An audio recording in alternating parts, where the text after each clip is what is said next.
अभिनय म्हणजे लिपस्टिक लावणं इतकं सोपं नाहीये. पण काय ना, हल्ली लोकांनी अभिनयाला स्वस्त करून टाकले.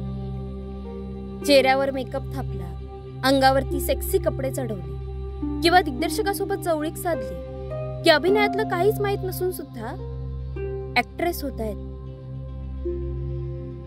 मग माझ्यासारख्या हुशार, टॅलेंटेड आणि अवॉर्ड विनिंग अभिनेत्रीला चांगलं पात्र मिळवण्यासाठी मोलकरणीसारखा राबावं लागलं.